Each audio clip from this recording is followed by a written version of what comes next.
All right, this section is entitled Continuity and One-Sided Limits.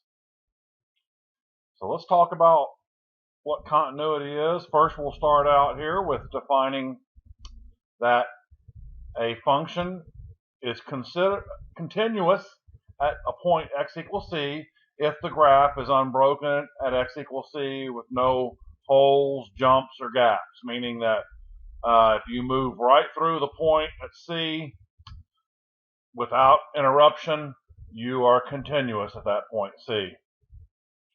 Now let's look at these three graphs. These are graphs that are showing all these graphs are technically discontinuous at x equals C. So obviously discontinuous then means not continuous. So you see this one, that if you look at this, and there's going to be a definition we'll see here in a second that relates to what I wrote right below here. So you notice this graph. Now the f of c is not defined. There's no dot anywhere or whatever. But the limit would exist, because you see the limit would be where those arrows are. It's approaching whatever the y value is at c. So if we had a y-axis drawn, that would be the result of the limit, would be the y value. Okay, so we don't have a function, but we have a limit. Now let's look at the next one. We do have a function value. It would be right there at the top where the solid dot is. However, the limit would be undefined at x equals c, because you can see the two arrows. Remember, the limit has to be converging towards the same location from both sides. Let's look at the third graph. The function would be defined. The function would be defined right there where the dot is, and the limit exists. But the limit would be where the hole is. So, between the difference between the first one and the third one is the limit is the same. That extra dot there does not affect the limit. It just means we now have a value for y when x equals c. So very important to realize that that solid dot has no effect on the limit whatsoever. Now, definition of continuity. A function is continuous at some value c, x equals c, if the three conditions are met. F of c is defined. The limit as x approaches c of f of x must exist. And the last but not least is the limit has to equal the function value. So you see this, these are all kind of violate something down here. Now the third case on the right actually satisfies the first two. The function was defined, the limit did exist, but the limit and the function value were not the same. In other words, that dot would have to fill in that hole for that to be continuous. So here's just a normal looking kind of graph. So you see that dot means the limit exists at c, and the function value at c is the same, so everything's all nice and smooth and continuous. So it's kind of what, continuous means kind of what you think it would mean, but that's the actual formal definition of the conditions to be continuous at a point. So here's a word that we use. If a function is not continuous at some value x equals c, we now call that a discontinuity at x equals c. So being a discontinuity means it's not continuous at that point. So all three of these graphs up here we would say have a discontinuity at x equals c. All right. Now we're looking at examples of on what intervals would the function be continuous.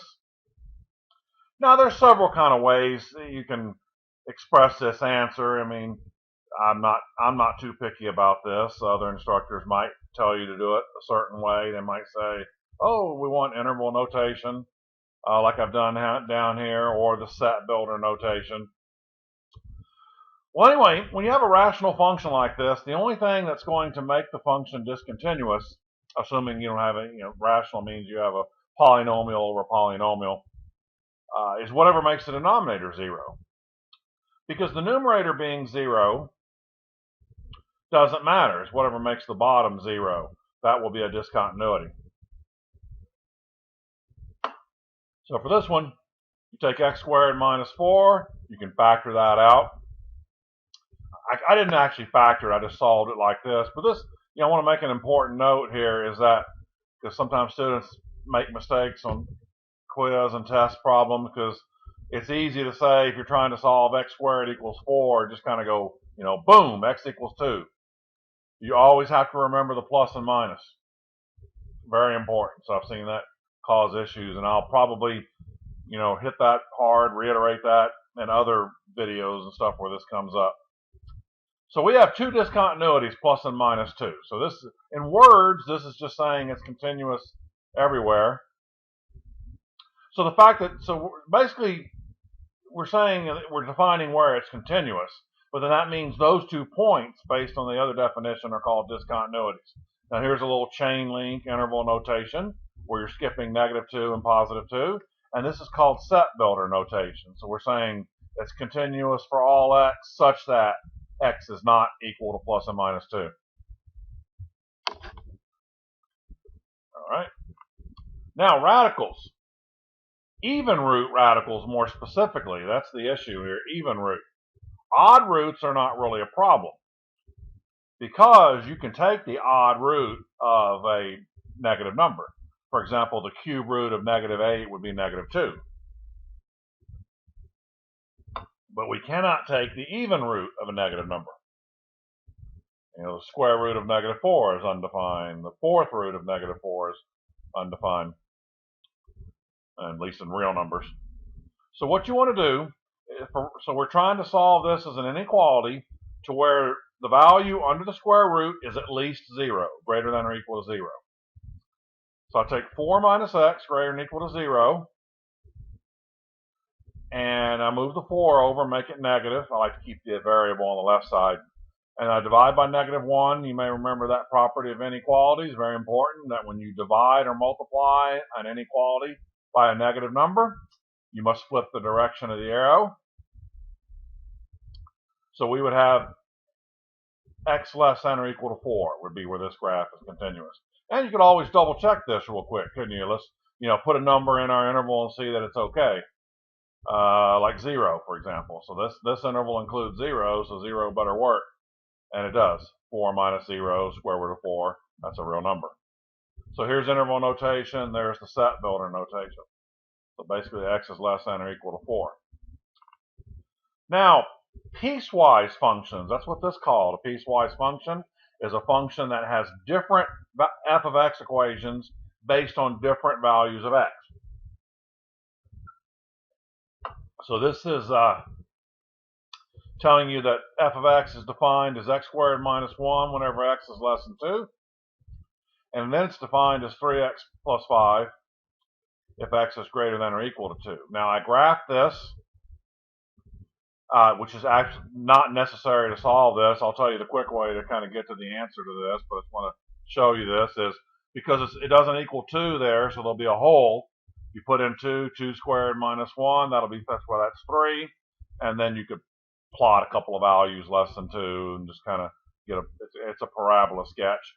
But when x equals 2, you put 2 in there. 3 times 2 plus 5 is 11, and then you can put in one more. 3x plus 5 is obviously going to be a straight line, so you could either do rise over run for the slope or pick one more value, but anyway, it'd be a straight line going that direction. And that is a valid function. It would pass the vertical line test. But here's the quick and easy way to determine where it would be continuous on this interval or not. Both of those functions, x squared minus 1 and 3x plus 5, by themselves do not cause any issues, meaning there would be no, there's no square roots, there's no division. Any number you plug in for x will work. So the only issue is whether or not this is continuous for all real numbers or the point of separation, which is 2. That's the only possible place on this piecewise function where it's not continuous. Now, without even graphing like I did there, now you can see it's not continuous after we've done the graph. But here's how you could check. Is if you put 2 into both of those x's, and then if the y values match each other, then you're going to be continuous at that point. If they don't, then it's going to be not continuous, so you'll have a discontinuity at 2. So if you put 2, I know that's putting 2 in there means it's going to be a hole. Whenever the dot meets the hole, the dot fills in the hole. So you put 2 in there, you get 3, so 3 and you get 11. So obviously 3 does not equal 11, so we can quickly say that, hey, it's continuous everywhere but 2. All right, here's what I was talking about, cube root. That would be continuous everywhere, or, you can use the all real numbers interval, negative infinity to infinity.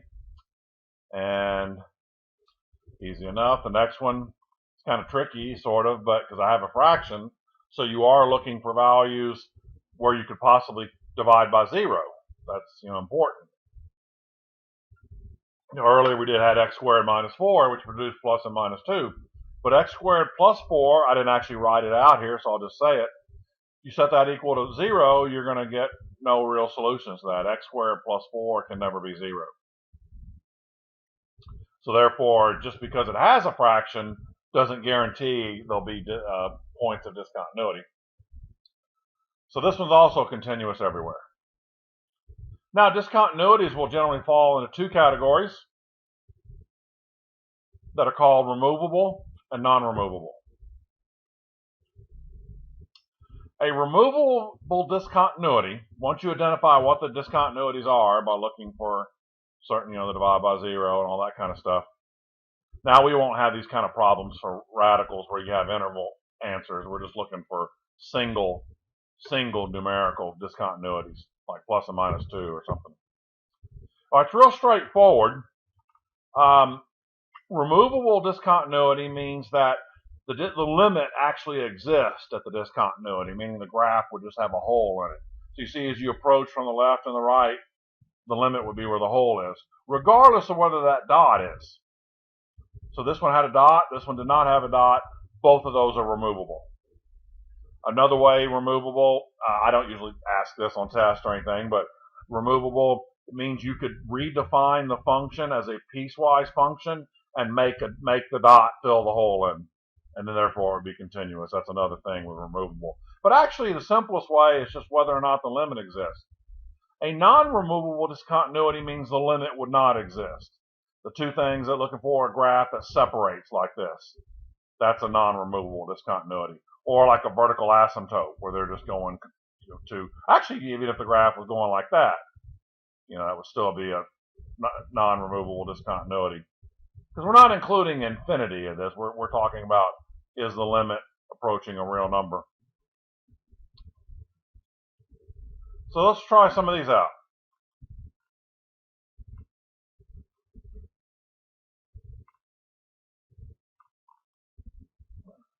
Here's one where I'm showing that, redefining the function to make it exist.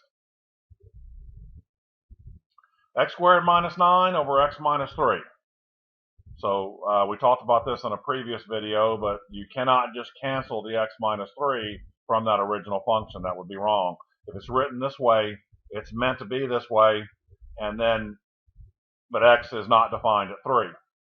Now we have seen that when you're evaluating limits, you can do that, like here. But the function itself must remain like this. So there is a discontinuity at 3. But yes, it would actually graph as a line. It would graph as if it was y equals x plus 3. But it's not the same as x plus 3. It would have the same shape. But y equals x plus 3 would not have a hole in it. This is y equals x plus 3 with a hole at 3. And then the y value would be 6, because that's where the limit is. So you see the limit as x approaches 3 is 6. So that means since the limit exists at 3, it has a value, 6, we have a removable discontinuity. So it is removable.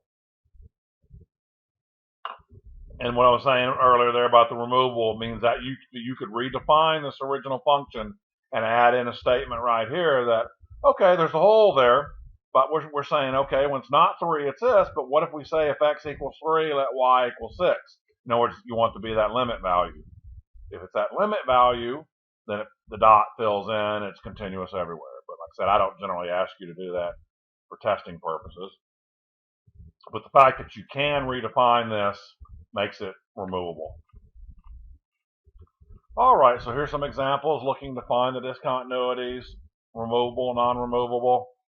We have x squared minus 4. So this time I factored it just to show you, but As long as you come up with plus and minus 2, that's all that matters. So let's test it.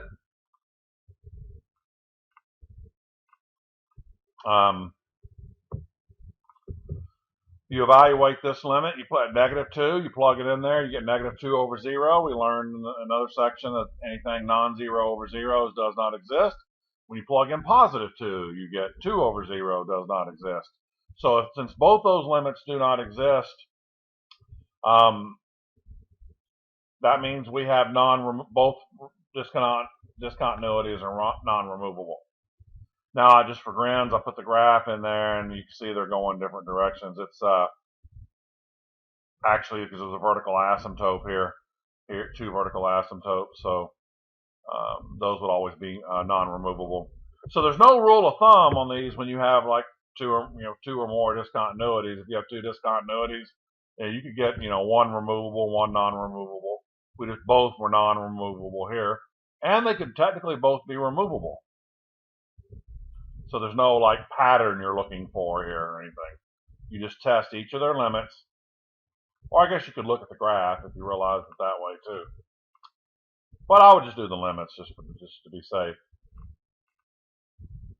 All right, so we have this function f of x equals x minus 5 over x cubed minus 25x. So you see I factored the denominator, pulled out an x, and then factored x squared minus 25 into x minus 5, x plus 5. We have 3 discontinuities. 0, plus and minus 5. So you can test these in any order. There's no rule of thumb which one you do first. I just started with 0. No, that didn't go in order from -5 to 0 to +5. Doesn't make any difference.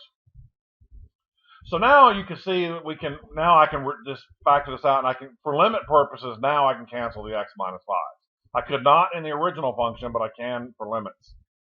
So I cancel those out, and we can just use that canceled version for the next 2 problems.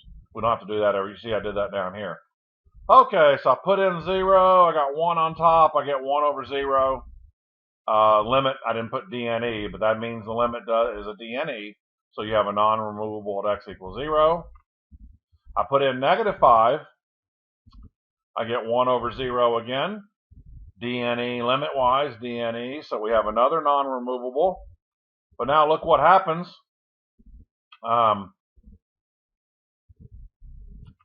You have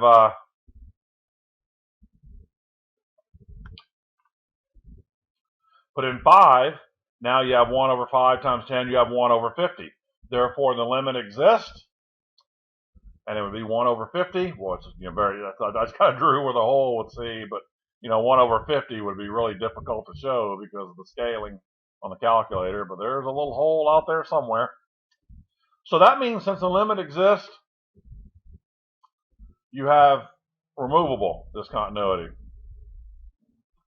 We'll probably see this kind of graph come up again. In a face-to-face class, I always like to joke about this sort of being it looks like sort of the sad graph here. You can give it a couple, I can't draw very well with his mouse, but give it a couple eyes. That's a couple of sad eyes, and there's the mouth. But anyway, okay, enough of that nonsense. We'll joke around calling it the sad face graph. Little frown down there. All right, so now piecewise, first of all, we just saw how to do that. There may not even be any discontinuity, and that's what happens here. And once again, the graphing's not required for this, but it's not a bad skill to have. A lot of good math skills are worth having.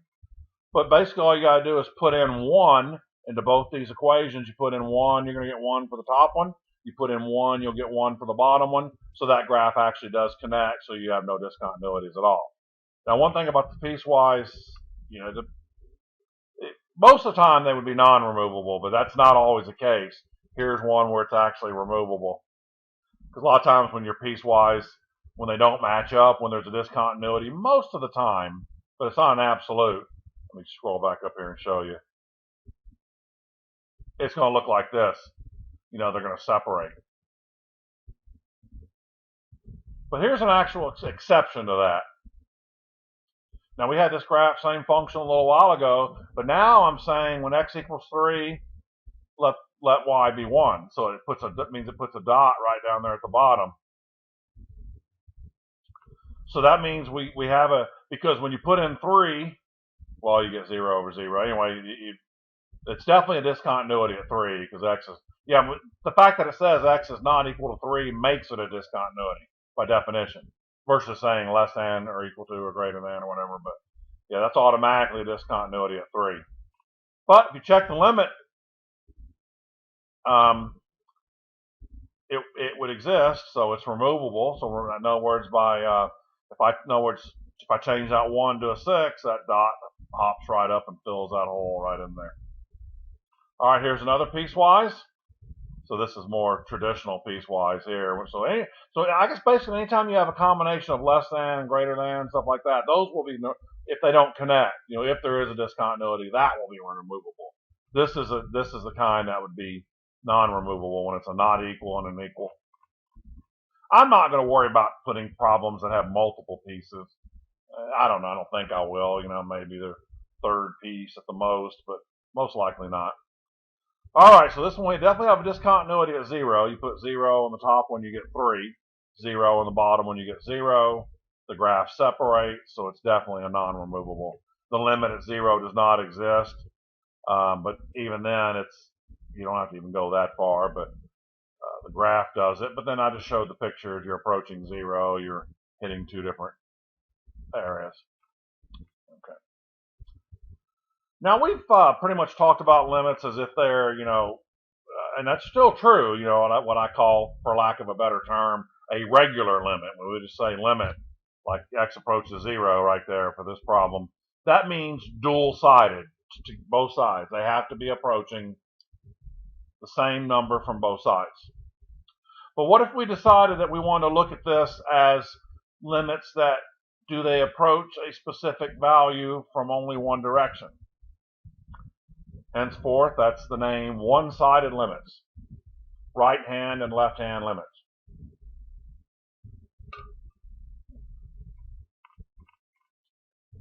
So this notation is going to be very important that you recognize this notation.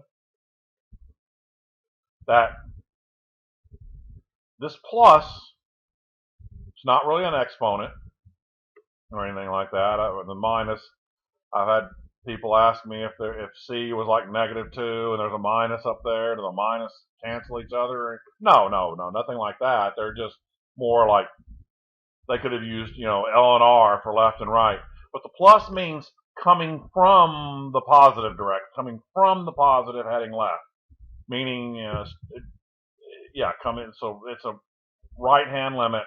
Plus means coming from larger numbers heading towards smaller numbers. So does it have a value from that direction? The left-hand limit has the minus as the superscript, coming from the left to the right, heading that direction. So here's a graph. I think I copied that from that piecewise function in the last problem. Now we've already established that was from up here, I believe. Yeah. That limit does not exist at 0. That's still true. What I call the regular limit right here, that does not exist. Well, let's look at it from a one-sided thing. 0 with the minus, coming strictly from the left to the right, coming down here, coming down here, coming down here. Yeah, remember, that would actually be 3. Keep in mind, remember, limits just have to approach it. They don't have to hit it. So the fact that it's approaching that hole is as good as if it was just approaching a dot. Same thing for limit. So yes, you would say the one-sided limit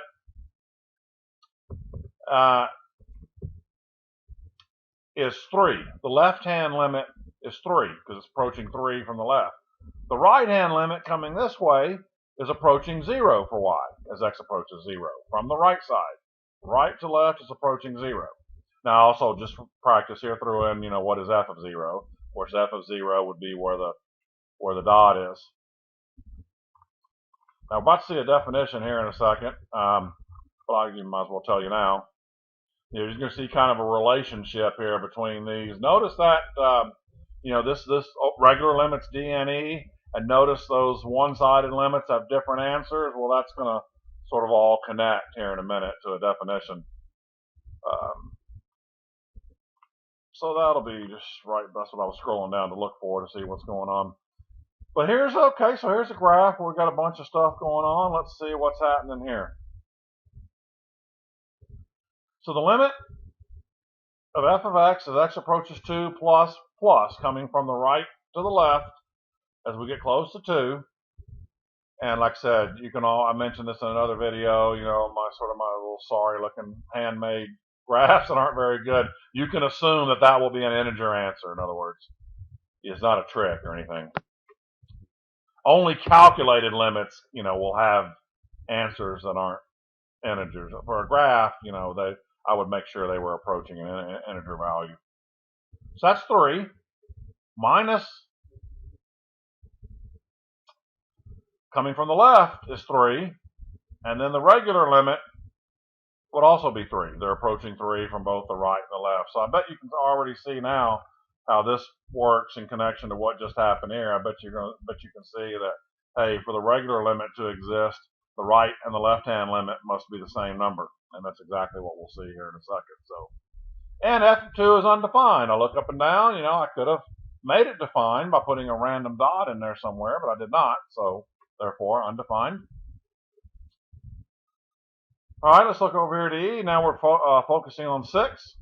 Limit as x approaches 6 plus right hand limit coming from the right. So it's this one. Plus means coming from the right to the left. So it's approaching that dot right there, which is 2 for y. The minus, x approaches 6 with the minus, is the left hand limit coming this way. Is 5. So the limit will be 5. And then the regular, what I call the regular limit, does not exist because they're not converging on the same point from the right and the left like this one was. So that limit is dne does not exist. And then this function value does exist here because there is a dot there. The dot's at 2, so the function value would be 2. Okay, here it is formally defined as the existence of a limit. All right, so I won't read this part, but I'll just say the limit of f of x as x approaches c equals some value L if and only if the one-sided limit, let's see,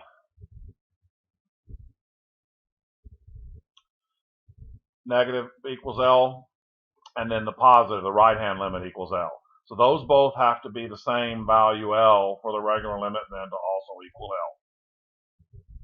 So let's say, for example, if you knew this result right here for C, if you knew the limit x approaches 2 for the regular limit of f of x equals 3, that guarantees that both one-sided limits would also have to be 3. Now let me show you something. This comes up. It doesn't hurt to know this phrase from a logic standpoint. If and only if. It's called biconditional. We're going to see some theorems in this class, and I'll also have some for anybody taking Cal 2 theorems when you see the difference between this versus when a theorem says if then. If then only works one direction. If and only if means it works both ways. So like I was saying, you can say if the limit at f of x approaches 2 equals 3, that means both the one-sided limits would equal 3, or the reverse is if you know both of those one-sided limits equals 3, then the regular limit equals 3. So it works both ways. So anytime if and only if. And actually, I don't know if you'll ever see this or not, but I'll write it real quick. The shorthand, I think I've used it before in some theorems, and I'll joke about, hey, it looks like I can't spell here. I'm trying to draw this I'm doing this with a mouse instead of a stylus. IFF, sometimes it looks like it, you see that looks like it's a typo. But IFF is actually shorthand notation for if and only if. I don't know if you'll ever see that or not, but it doesn't hurt. Greatest integer, also known as the step function. I don't think you'll have to worry too much about this. I'm not sure if I have it on the quiz. Probably don't put it on a test, but it's in the book, and it doesn't hurt. Just I figure I should show it to you. That way, if it ever comes up somewhere, you can say you've seen it. The greatest integer function, it's int in the calculator. Notation-wise, it puts two brackets on each side of the x. And what you put in for x, what it returns for y is it returns the value x, the integer value x that precedes, that's before the value that you put in there. So 2.8 would back up to be 2. F of pi, because pi is 3.14, would be 3. But negatives, you have to be careful, because you think of it, I could see how a lot of people would, you look at it, go, okay, then negative 4.2 would be negative 4. No, think of it on a number line. It's the one that the preceding integer. The preceding integer to negative 4.2 would actually be negative 5, wouldn't it? It'd be the integer before it. So that's kind of sneaky. And there you see the calculator knows that too. So, but then if you put an integer value in there, obviously it just gives you that value. So the graph of this looks like this, because you'll start, I'll start here. I'll look at this last one. But you see it looks like steps. That's what it's also called, the step function.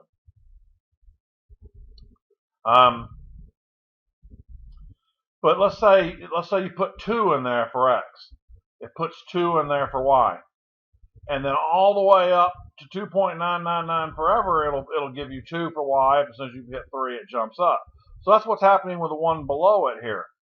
If you put in 1 for x, you'll get exactly 1 for y. You go all the way over here to 1.9999, as close as you can get to 2 without touching 2. That's why the holes there would return back a value of 1. But then as soon as you type 2, it steps up and puts a dot right there and goes, steps up, goes, steps up, goes. So you see the one-sided limits are kind of interesting then at each of these integers. Like, for example, the left side limit at x approaches 2 would be coming from the left to the right would actually be 1, because it's where this bottom green arrow is. But if you're coming from larger numbers than 2, it would actually be approaching 2. And then, of course, the regular limit would not exist. I got the calculator up here, so math, num, int. I'll just put a few of these in here. All right, that should spit back 1. Ta-da! Yeah, so you see, so it keeps going and going and going, and then boom, as soon as you hit 2, it goes up to the next one. So I don't think I would frankly spend a lot of time worrying about this by any means, but I don't know if it comes up in a question somewhere. Intermediate value theorem. Intermediate value theorem. The function has to be continuous on a closed interval a to b, and then f of a is not equal to f of b, meaning they have to have 2 different y values. It doesn't matter if one of them's larger than the other. The different colors there are just bugging me. All right, so put the dot right here.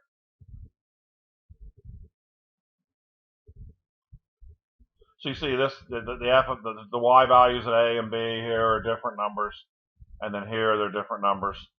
And all this theorem says that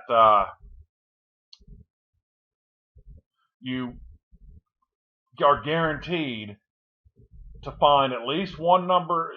In other words, k as a value that's between f of a and f of b, and that means there's at least one value c between a and b, which c is an x value, where f of c would equal k, meaning, in other words, so if you drew a horizontal line at k and you have the dots at f of a, there's no way you're getting from f of a to f of b without crossing through that k at least once. So here it did it 3 times.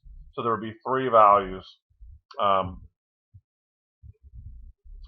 then this one only crosses through once. Now, where this has often been used, and maybe it's a little outdated now with modern technology, but back in the day, it would be a way that if you were trying to find sort of where a zero value was. Zero means x-intercept. You're trying to find x-intercept. So let's say if you knew that if f of 2, for example, is -3, and then let's say if f of 3 is +4. So that means one of them was below the y-axis and one of the other y-axis. Well, there's no way that you're not getting from negative to positive without crossing the x-axis between 2 and 3. So that would guarantee you had at least one x-intercept. That was, you could have more if the graph went, waved up and down. But there's no doubt that you would have what's called a zero, an x-intercept, between 2 and 3 if it went from negative to positive. So that's one use for it, where it's been used in the past. Once again, this isn't a huge deal, but it's, fair game to be put on a test. Fortunately, it's not that difficult. I like to keep them pretty reasonable. So let's see. Here's your function. And even though there is a discontinuity at 1, and so long as our interval does not cross 1, we're okay. And we're saying f of c, we're trying to find all values where f of c would equal 6. And that are in the interval between 5/2 and 4. Now, this is just, it provided that k, needs to be a value between f of 5/2 and f of 4. So I guess, they're assuming that. But I checked it just to make sure it was okay. I double checked it. So you see what I did is I put in 2.5 into this original function and got 5.833. I put in 4 and got 6.667. So obviously 6 is between those two numbers. So therefore we are guaranteed to get at least one answer C between 5/2 and 4, since 6 fits in there. So I did a little algebra. You could actually do these with x's, but I always like to play along with the definitions. And if they use C, I'll use C. But I just replaced the x's with c's and solved this. So cross multiplied and got this distributed. And then so brought everything over to one side. So it was a pretty simple quadratic. Factored it, got c minus 2, c minus 3, 2, and 3. Now, we could have gotten more than one answer. That is possible. But the reason why I crossed out c equals 2, because you have to eliminate, that's going to come up in another section we see in chapter 3, where you have to pay attention to this sort of idea. So this is actually good training for that. Anything that's not in your interval. So 2 is not between 2.5 and 4. So you throw it out. But 3 is. 3 is between 2.5 and 4. So that's what you're looking for. It doesn't mean there can't be more than one answer. It just means that there was only one number that was actually in your interval. And you were guaranteed to get at least one number. So there was no doubt you were going to get one. Whether you got more than one, that was a different story.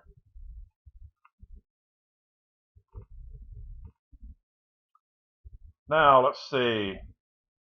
Here's just some more one-sided limits. This is kind of an interesting one. You could maybe do this without graphing, but or as long as you kind of know how the square root graph works. But there's the graph of it. So square root of x minus 3, x goes 3 positive, coming from the right would equal 0. You see it's approaching 0 on the x-axis there, so which the y is 0, so that would be true. Now I'm saying D and E for the other one. That's because for this particular square root graph, you can't even approach it from the left. It's not allowed to, it's not like a magic bubble that can just float around and land like a butterfly right there. There has to be a graph there for it to approach. So since there's nothing to the left of 3, it can't come from the left. So there's nothing there, so D and E. Cube root, I graphed the cube root, but this one, no trouble. -3, they're all going to be -1. Both the one-sided limits are -1, and then based on that existence theorem we saw a little while ago, that meant the regular limit then would also be +1. All right, let's look at some algebraic type of problems. Now here's how I like to approach these. Even though you see this original problem has it defined as a one-sided limit. Okay. I don't worry about that, this plus, for this kind of problem. I don't worry about that. I solve it as if it was just a regular limit using the techniques we learned about evaluating limits analytically. Well, first thing you plug the number in, you're going to get 0 on the bottom, so something's going on, so you don't have an answer. But it's not necessarily DNE either, because remember it's 0 over 0 when you put 4 in there. If it was like 2 over 0, then it would be DNE. Well, anyway, because we're going to use that theorem, because if I don't worry about just the plus, if the limit at 4 equal regular limit at 4 exists, then I know either the right side or the left side limit are going to be that same answer. So that can take care of it. And that's exactly what I did. So I factored the denominator. Here's that opposite thing again we've seen in previous videos. So 4 minus x and x minus 4 would cancel to be -1. And then I can reinsert the 4, so I get -1 over 8. So since that regular limit exists, -8, that would guarantee that both the one-sided limits would be -8. So getting -1 over 8, I'm sorry, -1 over 8, just like I have it written, not what I said. So therefore, that guarantees this answer would also have to be -1 over 8. So I just ignore, for these kind of problems, I just ignore the one-sided limit and then do it as a regular limit, and that will guarantee my answer. So same thing here. This was x approaches 2 from the left. You get 0 over 0 here. So I factored and canceled. That's what we're looking for, but I treated it just regular limit 2. Factored, canceled, plug in 2. I got 7 over 4. So therefore, since the regular limit gives me 7 over 4, the left-hand limit would give me 7 over 4. And just for grins, I also mentioned that the right-hand limit would give you 7 over 4. All right, so that's the best way to handle those. For those, don't even worry about the plus or minus. Now, here's this absolute value thing we've encountered in a couple of previous sections. And we saw that the regular limit for those at the point where the graph separates, and that's usually where these are going to be asked, you know, at the point where they separate. We saw the regular limit, definitely DNE, because we know that DNE is because they're always approaching different values. But however, though, the one-sided limits do exist. You just have to make sure you pick the correct direction. That's all you have to pay attention to. So as x approaches 10 plus, and here's what I did. You could actually pick a little bit larger number, but it doesn't hurt to pick a. So I picked a number, as long as you pick a number to the correct side of 10. So if you're coming from the plus side, the bigger side, pick a number larger than 10. From the smaller side, I would have put in 9.999. So I put in 10.001, and you see that produced +1. So everything coming from the plus side would be +1 until it approaches, it's approaching +1. And then the opposite, so you see that the one-sided limit with the minus would actually equal -1. And I'd say we've already, and therefore, I mean, we didn't have this rule before. We've already established that it's DNE. But now for sure, with those being different numbers, 1 and -1, that also reiterates that it's DNE. So as long as you pick a correct test point to the correct side of 10 here, you'll be okay. So that's the only way you could miss this if you pick the wrong side based on whether you were doing the plus or the minus. Piecewise? All right, so that now just be careful here, because you have x less than 1. That don't let the arrow fool you. Don't let the arrow mean that you're going this way. That's not what that means. Actually, that's incorrect. It's the opposite way. When you're representing values x less than 1, you're actually approaching the graph from the other direction. See, since that's representing less than 1, the graph's actually coming this way. So it might be the opposite of what you're thinking there. So that's a little sneaky, so watch out for that. Well, anyway, you don't need to graph it. As long as you realize that when there's less than or equal to, that will be the left-hand limit, the minus one. And all you have to do is plug 1 in, even if you don't graph it. You plug 1 in there, 1 squared minus 3 is -2. There you have it, your left-hand limit. So that means your other one's the right-hand limit, so you plug in 1 down there for 2x plus 7. You'll get 9, because you see it's coming from that direction, 9. So automatically, without even seeing a graph, since those one-sided limits are different numbers, that makes the regular limit DNE. And then f of 1, so you see whichever one of those two has the equal. That's the key. Whichever one has the equal, that's where you would plug it in to get the function value. Yeah, the equal could have been on top. They both can't have equals, though, because then it would fail the vertical line test and not be a function. So yes, that's how I knew to plug the 1 in right here, because that's where the equal was. So 2 times 1 plus 7 is 9. Terrific. So here's another one. I plugged in 3, so the left-hand side was going to be the left-hand limit. I plugged in 3. And got 3. So that's the left-hand limit. The right-hand limit, you plug into the bottom one here, plug in 3, you get 1. Since those are, so this one's not even asking for the one-side limits, but if it was, we have it. But that's enough to tell us that the regular limit then does not exist, because the left-hand limit was 3, the right-hand limit was 1, therefore the regular limit does not exist. All right, I think these kind of problems I've been known to put on a quiz, and actually I've seen this sneak on exam 1, so it's not very difficult once you realize how to do it. Sometimes I use C instead of A here, but don't let that freak you out. That's just some arbitrary constant. So what we're doing here is we're taking a piecewise function and we're trying to guarantee that we're trying to find a value that will make it connect.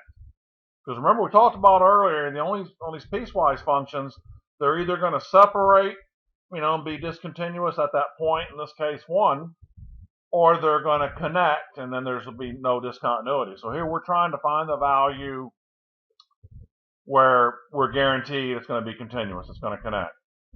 So what I want to do is basically, all you have to do, is not very complicated, is put 1 into both these equations for x, set them equal to each other, and then solve for a. That's it. So 3 times 1 cubed would equal a times 1 plus 5. So 3 would equal a to a plus 5, so a is negative 2. So that means if this bottom equation was negative 2x plus 5, we would have a graph that's continuous everywhere. If it's anything other than negative 2 as that coefficient of x, the graph would separate, and we would have a discontinuity at 1.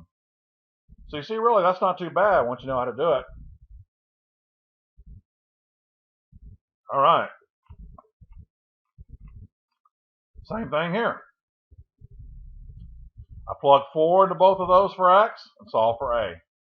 So 4 squared minus 3, will be 13, equals a times 4 plus 7. So 13 equals 4a plus 7.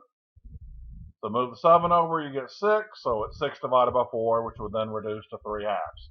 So if you put 3 halves in there for a, you're guaranteeing a continuous function over the entire real number line.